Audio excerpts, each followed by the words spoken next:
வணக்கம். சொல்லுங்க, கேள்வி கேளுங்க.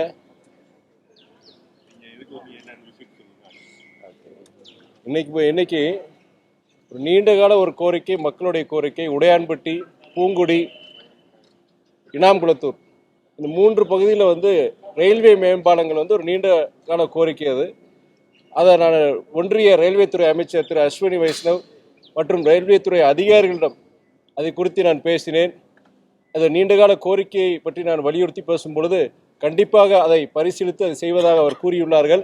இன்று இந்த 3 பகுதிகளில் ரயில்வே துறை அதிகாரிகளுடன் ஆய்வு மற்றும் ஸ்ரீரங்க பகுதியில் அங்கேயும் ஒரு சுரங்கப்பாதை ரயில்வே சுரங்கப்பாதை அமைய வேண்டும் என்று அந்த பகுதி மக்கள் கேட்டுள்ளார்கள்.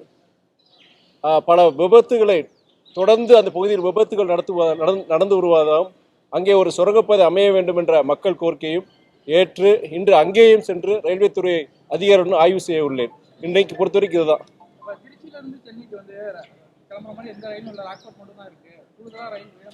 இல்லை, நான் இப்போ சமீபத்தில் 3 கோரிக்கை நாடாளுமன்றத்தில் பேசியிருந்தேன். என்னென்னா, நம்ம திருச்சியிலேருந்து எர்ணாகுளம், திருச்சியிலேருந்து திருப்பதி, திருச்சியிலேருந்து பெங்களூருக்கு இன்டர்சிட்டி ஒன்று கேட்டிருந்தேன் நான். அதன் பின்பு ரயில்வே துறை அமைச்சரிடம் சந்திக்கும் பொழுது ஏதோ ஒரு ரயிலை சொல்லுங்கள், நான் கண்டிப்பாக செய்து தருவதாக கூறினார்கள். நான் மக்களிடம் கேட்டு, இயக்க நிர்வாகிகளுடன் கேட்டு, அதன் பின் திருப்பதி ரயில் அதுதான் இன்றைய முக்கியமான தேவைன்னு சொல்லிட்டு நான் அமைச்சரிடம் சொன்னேன். கண்டிப்பாக செய்வதாக அவர் கூறியுள்ளார். இன்னொன்று என்னன்னா, திருச்சி வரைக்கும் நிறைய ட்ரெயின் கொண்டு வந்தாங்க. பட் அதுக்கப்புறம் எக்ஸ்டெண்ட் பண்ணியிருக்கிறாங்க, நிறைய பகுதியில் எக்ஸ்டெண்ட் பண்ணியிருக்கிறாங்க. இப்போ திடீர்னு நான் சில பேர் என்ன சொல்றாங்கன்னா, திருச்சிக்கு மாத்திரம் அதை கட் பண்ணணும் அப்படின்னு சொல்றாங்க. ஏன்னா இங்கே பார்த்தீங்கன்னா டிக்கெட் கிடைக்க மாட்டீங்க, அந்தந்த பகுதியிலேருந்து அங்கே டிக்கெட் நிறைஞ்சிட்டு சொல்றாங்க. அது நம்ம கட் பண்ண முடியாது. நீங்க சொல்ற மாதிரி வர்ற காலங்களில் திருச்சிக்கு எக்ஸ்க்ளூசிவ் ட்ரெயின்ஸ் ராக்ஃபோர்ட் தவிர மற்ற சில ட்ரெயின்ஸ் கொண்டு வரணும்னு நான் முயற்சி பண்ணி கண்டிப்பாக நான் முயற்சி பண்ணுவேன். ஆளுநர் பொறுத்த வரைக்கும் அவர் இதுவரைக்கும் நிறைய குழப்பங்கள் பண்ணியிருக்கிறாரு. அவர் நம்மளுடைய உச்சநீதிமன்றம் ஒரு வரலாற்று சிறப்புமிக்க ஒரு தீர்ப்பு கொடுத்திருக்கு. அதாவது ஆளுநர் பொறுத்த வரைக்கும் அவர் என்னன்னா, இங்க இருக்கிற முதலமைச்சரும் சரி, இங்க இருக்கிற அமைச்சர்களுடைய வழிகாட்டுதல் செயல்பட தவிர தன்னிச்சையாக அவர் முடிவு எடுக்கக்கூடாது. இந்திய அரசியல் சாசன சட்டம் என்ன சொல்லுதுன்னா, ஜனாதிபதியா இருக்கட்டும் அல்ல ஆளுநரா இருக்கட்டும், அங்க இருக்கிற மாநில அரசு அந்த அமைச்சருடைய வழிகாட்டுதல் செயல்படும் சொல்லியிருக்கிறாங்க. இன்னைக்கு பொறுத்த வரைக்கும் நீங்க சொல்ற மாதிரி பல்கலைக்கழகங்கள்ல அவருடைய தலையீடு, அதனால வர சில பிரச்சனைகள், துணைவேந்தர் பல பல்கலைக்கழகங்கள் நியமிக்காம இருந்தாங்க. இவர் செஞ்ச பிரச்சனைனால இப்ப அதெல்லாம் தீர்வு வந்திருக்கு. அவர் அந்த உச்சநீதிமன்ற தீர்ப்பை மதித்து அவர் இன்னைக்கு ஆளுநர் பொறுத்த வரைக்கும் துணைவேந்தர்கள் கூட்டத்தை கூட்டியிருக்கிறாரு. ஆனா சட்டத்துக்கு உட்பட்டு இந்திய அரசியல் சாசனத்தை மதித்து, உச்சநீதிமன்ற தீர்ப்பை மதித்து அவர் செயல்பட வேண்டும்ங்கிற என்னுடைய கோரிக்கையா இருக்கு. எல்லாருடைய கோரிக்கையா தான்.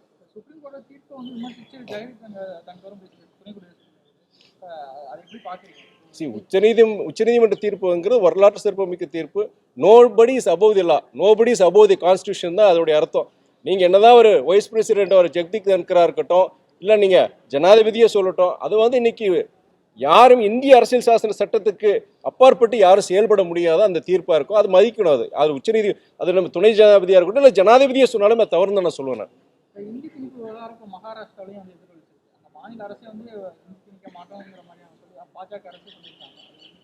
முதல்ல என்னன்னா, இங்க மகாராஷ்டிரா என்ன சொல்லியிருந்தாங்கன்னா, கட்டாய ஹிந்தின்னு சொல்லி ஒரு செய்தி வந்திருந்தது. மகாராஷ்டிரா மாநிலம் முழுவதும் கடுமையான எதிர்ப்பு, குறிப்பா மாணவர்கள் அங்க இருக்கிற எல்லாருமே அதை எதிர்க்கும் போது அந்த எதிர்ப்பின் வீரியத்தை உணர்ந்து இன்னைக்கு அதோடைய முதலமைச்சர் பாஜக கூட்டணி அதை சார்ந்த அந்த முதலமைச்சர் அவர் ஃபட்னவிஸ் என்ன சொல்லியிருக்காருன்னா, மகாராஷ்டிரா பொறுத்த வரைக்கும் மராத்தி மொழி தான் கட்டாய மொழியா இருக்குமே தவிர வேற எந்த மொழியும் கட்டாய மொழி இருக்காது ஒரு உத்தரவாதம் கொடுத்திருக்கிறாரு. நம்ம என்ன சொல்றோம்னா, இங்க தமிழ்நாடு குறிப்பா நம்முடைய முதலமைச்சர் என்ன கேள்வி கேட்டிருக்கிறாருன்னா, அது ஒன்றிய அரசுடைய ஆதரவு இருக்கு. அது என்னதான் நீங்க பாஜகவுடைய முதலமைச்சர் சொல்லியிருந்தாலுமே ஒன்றிய அரசு அதோடைய ஒப்புதல் கொடுக்குமா? ஏன்னா ஒன்றிய அரசு பொறுத்த வரைக்கும் மும்மொழி கொள்கையை எல்லா மாநிலத்தையும் திணிக்குது. கட்டாய ஹிந்திங்கிற மறைமுகமா திணிக்கிறாங்க. அப்ப அது ஒன்றிய அரசுடைய ஆதரவு இருக்கு. ஒன்றிய அரசு இதை தெளிவுபடுத்தணும்னு சொல்லி முதலமைச்சரும் கேட்டிருக்கிறார். அது நம்மளுடைய கேள்வி. அதுதான்.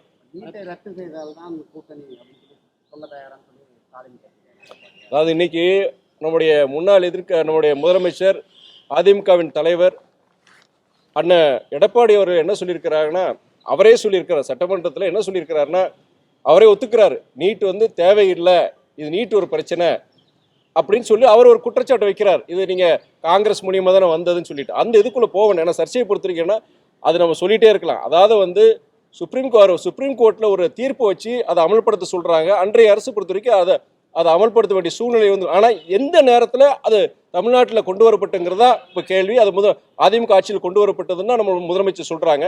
இப்போ நம்ம முதலமைச்சருடைய என்ன சொல்லியிருக்கிறாருன்னா, சரி நீங்களே சொல்றீங்களே நீட்டு கூடாது, அது என்ன எப்போ அது அவர் என்ன சொல்றாருன்னா, அப்போ நீங்க பிஜேபியோட கூட்டணி போடுறீங்க, கூட்டணி போடும்போது நீங்க இதே நீட் தமிழகத்துக்கு கேடு விளைவிக்கக்கூடிய நீட் பொறுத்த வரைக்கும் அது கூடாது, அது நீங்க எடுத்தாதான கூட்டணியில் நான் வருவேன்னு சொல்லி ஒரு நிர்பந்தத்தை கொடுக்க முடியுமா அப்படிங்கிறத முதலமைச்சருடைய கேள்வி. சரியான ஒரு கேள்விதான்.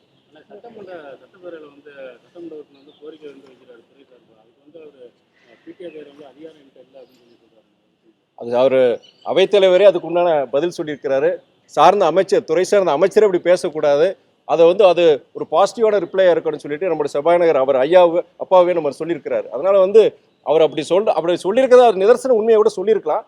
பட் என்னன்னா அவர் அப்படி இது போன்ற விஷயங்கள் வந்து முதலமைச்சரோட கலந்துக்கிட்டு அவர் சொல்லணுங்கிறத அவர் சபாநாயகருடைய இது. நானும் என்னுடைய இது அது அப்படி என்னுடைய ஒப்பீனியன் தான். எப்படி சொல்றாரு, அது உண்மையா பொய்யான நம்மளுடைய அது நம்ம அரசாங்கத்தை சொல்ல முடியும். ஏன்னா அவர் ஒரு அமைச்சரே சொல்லும் போது அது நான் சொல்ல முடியாது. இப்போ அது சபாநாயகர் வந்து அதுக்கு சொல்லியிருக்கிறார். எப்படி நீங்க அதை சார்ந்த அமைச்சர் எப்படி நீங்க பேசலாம், ஒரு கேள்வி கேட்கிறாரு. அப்போ இதுக்கு உண்டான இதுன்னா ஒரு நிதி பற்றாக்குறை ஏதா என்னன்னா அது நீங்க முதலமைச்சரிடம் கேட்டுட்டு நீங்க சரியான பதில் கொடுக்கணும் அவரே சொல்லியிருக்கிறார்.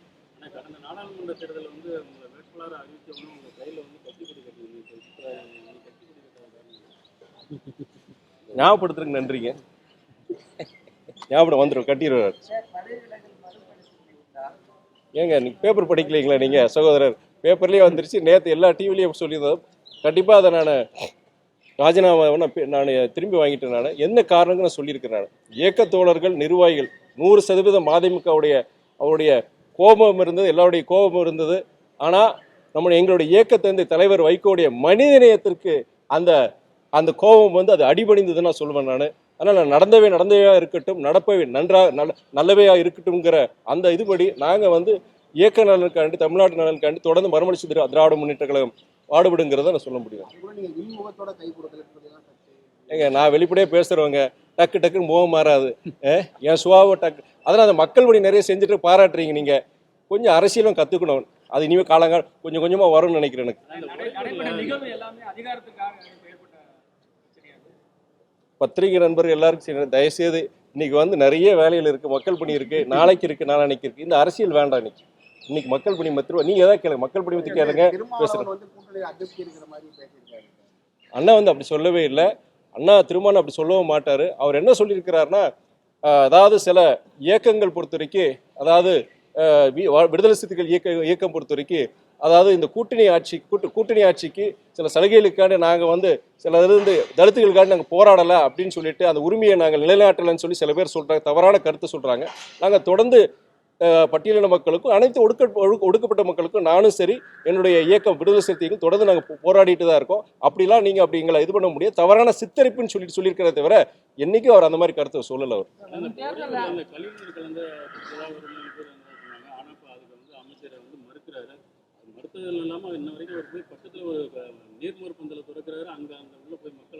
அது வந்து இன்னைக்கு பத்திரிகை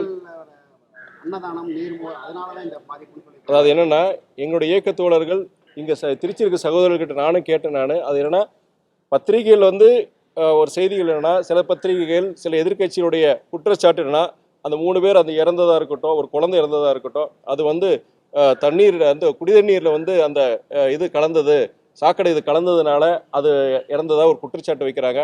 அந்த துறை சார்ந்த அமைச்சர் அண்ணன் நேரு என்ன சொல்லியிருக்காங்க, கிடையவே கிடையாது, திருவிழா கோயில் திருவிழால நீங்க சொல்ற குளிர்பானத்துல வந்து அது வந்து கெட்டு போய் அதை குடிச்சதுனால வந்திருக்குன்னு சொல்றாங்க.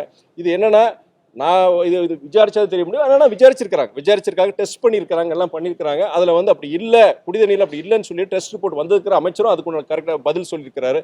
நான் இன்னைக்கு அந்த பகுதிக்கு பொறுத்த வரைக்கும் இன்னைக்கோ நாளைக்கோ கண்டிப்பாக அந்த பகுதிக்கு போய் அங்கே இருக்கிற பொதுமக்கள் கிட்ட கேட்க வேண்டிய என்னுடைய கடமை. கண்டிப்பாக கேட்டுட்டு நான் சொல்கிறேன். சரிங்க. அதிமுக பாஜக கூட்டணி பொறுத்த வரைக்கும் சவால்னு சொல்றதை விட அது தமிழ்நாட்டுக்கு நல்லது இல்லை, அதிமுகவுக்கு நல்லதுன்னு தான் சொல்ல முடியும். அந்த கட்சிக்கே நல்லதில்லை, அதிமுகவுக்கே நல்லதில்லை. என்ன அவர் அண்ணன் எடப்பாடி என்ன சொன்னார் இதுக்கு முன்னாடி, கொஞ்சம் மாதங்களுக்கு முன்னாடி 2 மாதத்துக்கு முன்னாடி என்ன சொன்னார், இப்போ என்ன சொல்றாரு? அந்த இயக்க தோழர்கள், அதிமுக தோழர்களுக்கே அது விருப்பமாங்கிறது கிடையவே கிடையாது. எந்த பின்னணியில் இந்த கூட்டணி அமைக்கப்பட்டதுங்கிற பத்திரிகைகள் உங்களுக்கு தெரியும். உங்களுக்கு விருப்பம் இல்லாமல் ஒரு உருவான கூட்டணி தான் அதிமுக பாஜக கூட்டணி. அது யாருமே அதிமுக பிடிக்கல, மக்களுக்கும் பிடிக்கல, சிறுபான்மையினருக்கு சுத்தமா பிடிக்கல. அது காலம்தான் தீர்மானம். இப்படி பிடிக்காத ஒவ்வாத ஒரு கூட்டணி எப்படி ஜெயிக்க முடியும்? நன்றி நன்றி நன்றி நன்றி.